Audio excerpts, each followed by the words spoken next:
Selamat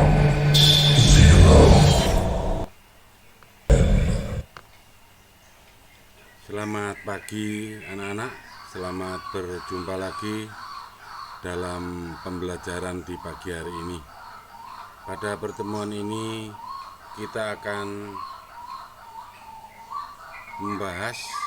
memberikan informasi terkait dengan percobaan SAK dan percobaan in-house ya. Percobaan SAK itu adalah percobaan yang membuktikan bahwa fotosintesis itu menghasilkan amilum. Yang orang pertama kali melakukan percobaan SAK itu adalah Julius van Schack, sehingga percobaannya diistilahkan percobaan SAK, adalah asal orang Jerman.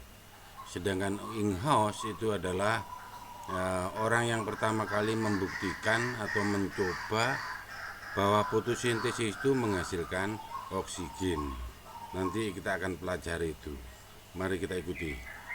Yang semuanya itu mempunyai tujuan.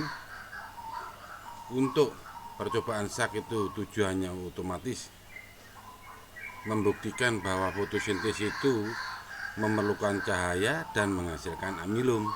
Sedangkan in-house itu pembuktian bahwa fotosintesis itu menghasilkan oksigen, yang semuanya itu bisa dipengaruhi oleh suhu, intensitas, cahaya, dan lain-lain. Mari kita ikuti selanjutnya. Kita kenal dulu alat dan bahan yang perlu kita kenal, kita pahami. Bahkan kalau di ulangan kadang-kala muncul juga ada beberapa anak yang belum tahu, belum pernah tahu misalnya. Maka kesempatan ini saya hanya mempertegas kembali ya. Ini disediakan aluminium foil, atau kalau tidak ada grenjengnya rokok itu ya. Beker gelas, gelas kimia, gelas ukur, sama saja. Tabung reaksi, itu tabung reaksi namanya ya. Itu ditempatkan pada tempatnya yang namanya rak tabung reaksi. Alkohol, itu alkohol 70% yang kita bisa diketahui di apotik misalnya. Gunting saya kira sudah gak asing lagi. Bunsen itu lampu spiritus itu ya. Itu kebetulan lengkap, ada kaki tiganya, ada gelas kimianya, itu kaki tiga ya. Nama lain dari yodium, iodin atau lugol, dan disediakan juga tanaman yang berdaun ya. Selanjutnya kita mulai dari percobaan SAK. Percobaan SAK, ingat dilihat gambar yang di bawah, sambil melihat gambar yang di bawah nomor 1, 2, 3, 4. Yang pertama adalah kalian harus meletakkan tumbuhan yang berdaun itu, yang berdaun hijau tadi, di tempat yang gelap kurang lebih 2-3 hari. Setelah itu dipilih sehelai daun yang lebar, sekaligus ditutup permukaan daunnya itu dengan aluminium foil seperti yang terlihat pada gambar 1 ya. Terlihat pada gambar 1 ini. Terus selanjutnya di gambar nomor 2, letakkan pot tersebut yang terkena cahaya matahari langsung selama 5 jam. Setelah 5 jam selesai, baru telah daun yang telah ditutup oleh aluminium foil tersebut akan direbus. Ini proses perebusan dengan tujuan biar melarutkan, maksudnya sel-selnya sudah mati. Nanti akan saya perjelas pada slide berikutnya. Ini yang nomor 3 ya. Setelah itu nomor 3, dimasukkan daun tadi dimasukkan dalam ini tabung reaksi. Yang tabung reaksi ini terdapat alkohol. Alkohol itu tujuannya untuk mematikan, maksud saya bukan mematikan, kalau di sini mematikan sel-selnya daun, sedangkan dimasukkan di dalam air, maksudnya yang mengandung alkohol ini tujuannya adalah untuk melarutkan klorofil. Setelah itu diambil daunnya, selanjutnya seperti yang terlihat pada gambar paling kanan. Ini bekas membekas, ada sebagian yang gelap, ada sebagian yang terang. Berarti yang gelap itu berarti proses fotosintesisnya berlangsung menghasilkan amilum. Sedangkan ini tidak berfotosintesis, berarti tidak menghasilkan amilum. Atau lebih jelasnya kita lanjutkan pada penjelasan berikutnya lebih jelas. Ini saya memperjelas kembali. ya. Tujuannya daun dididihkan pada bunsen ya, lampu spiritus untuk mematikan sel ya, untuk mematikan sel yang ada dalam daun. Sedangkan ini direbus di dalam alkohol, tujuannya ini sudah saya tulis untuk melarutkan klorofil. Baru setelah itu dicuci daunnya, setelah dicuci baru ditetesi oleh yodium. Ini cawan petri, bahasa sehari-harinya lepek gitu aja ya. Nah, setelah itu hasil percobaannya, nah ini setelah ditetesi yodium maka kurang lebih akan diperoleh hasil seperti berikut. Lihat gambarnya seperti ini. Ada bagian yang tadinya ditutupi aluminium foil terang, berarti tidak ada proses fotosintesis karena ditutupi, dihalangi oleh aluminium foil. Ini pembuktiannya ya. Selanjutnya kesimpulannya berarti bahwa proses fotosintesis itu benar-benar menghasilkan zat tepung. Jadi yang membutuhkan cahaya dalam proses fotosintesis itu sendiri. Selanjutnya percobaan in-house. Ini seringkali muncul. Kenapa saya munculkan, saya tampilkan untuk anak-anak supaya kalian lebih paham kembali, meng-cross check memorimu kembali karena sangat seringkali keluar di ujian ya. Ini percobaan in-house.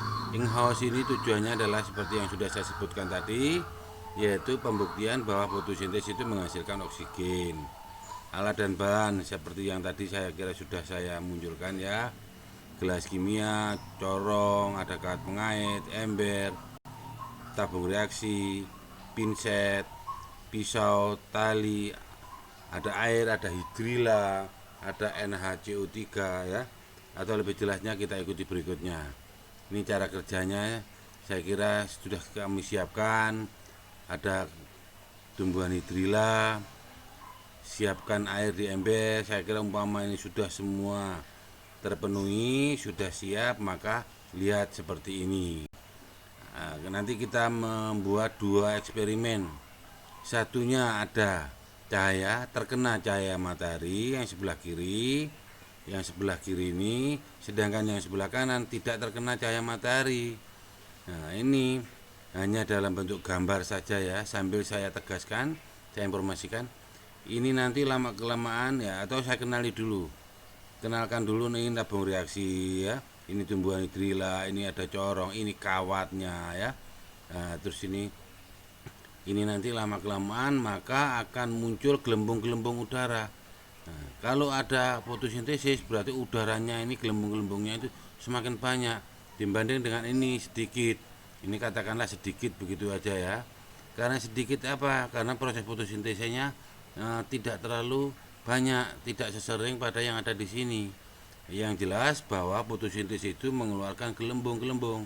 Gelembung-gelembung udara itulah yang dikenal dengan istilah oksigen ya.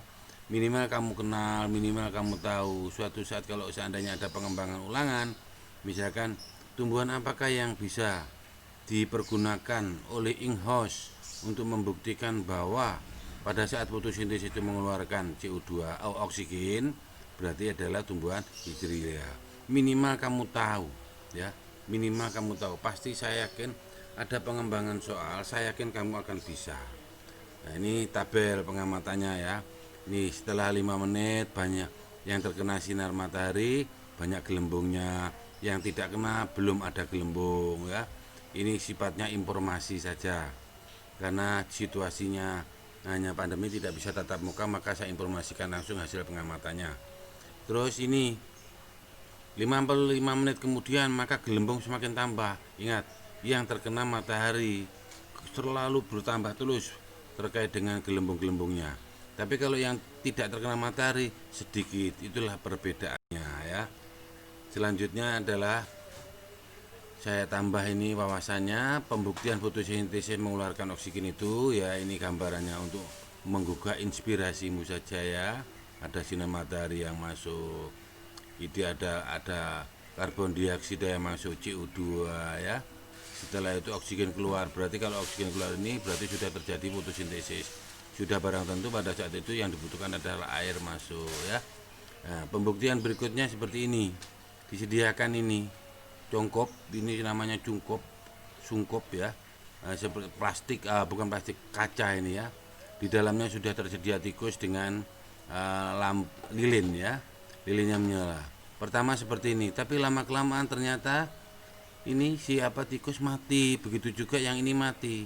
Ingat, pada saat api ini, pada saat di sini menyala, di sini lama kelamaan mati. Karena apa? Matinya ini karena dia itu kedap dengan CO2. Dia akan mengeluarkan CO2. Akhirnya CO2 itu meracuni dia sendiri.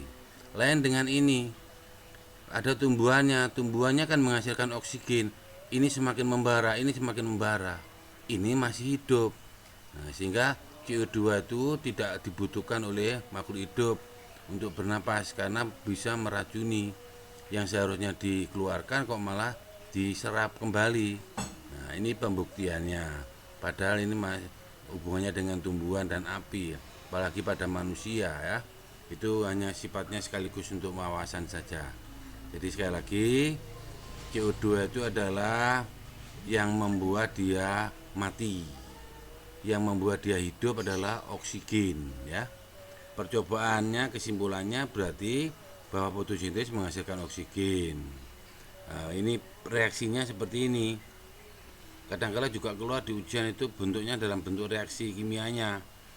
CO2 yang diserap dari udara itu ya, ini yang di atas ini ditambah dengan air ini yang diserap air, maka dengan bantuan cahaya matahari dan klorofil, maka ini namanya reaksi kimia. Maka energi matahari dirubah menjadi reaksi kimia, akan menghasilkan glukosa. Glukosa itu ya sama dengan makanan. CHO ini adalah rumus kimianya. Glukosa ya makanan, sama saja. Karbohidrat padha ae ya. Oksigen yang dikeluarkan ya. Itu saya kira itu anak-anak terkait dengan apa itu namanya? Percobaan baik hubungannya dengan percobaan sak maupun in-house. Semoga apa yang saya sampaikan ini benar-benar menambah wawasan, pengetahuanmu semakin bertambah, semakin kuat, sehingga pada saatnya bisa kamu pergunakan dengan baik. Kurang lebihnya mohon maaf. Semoga apa yang saya sampaikan benar-benar menjadikan berkah dan bermanfaat.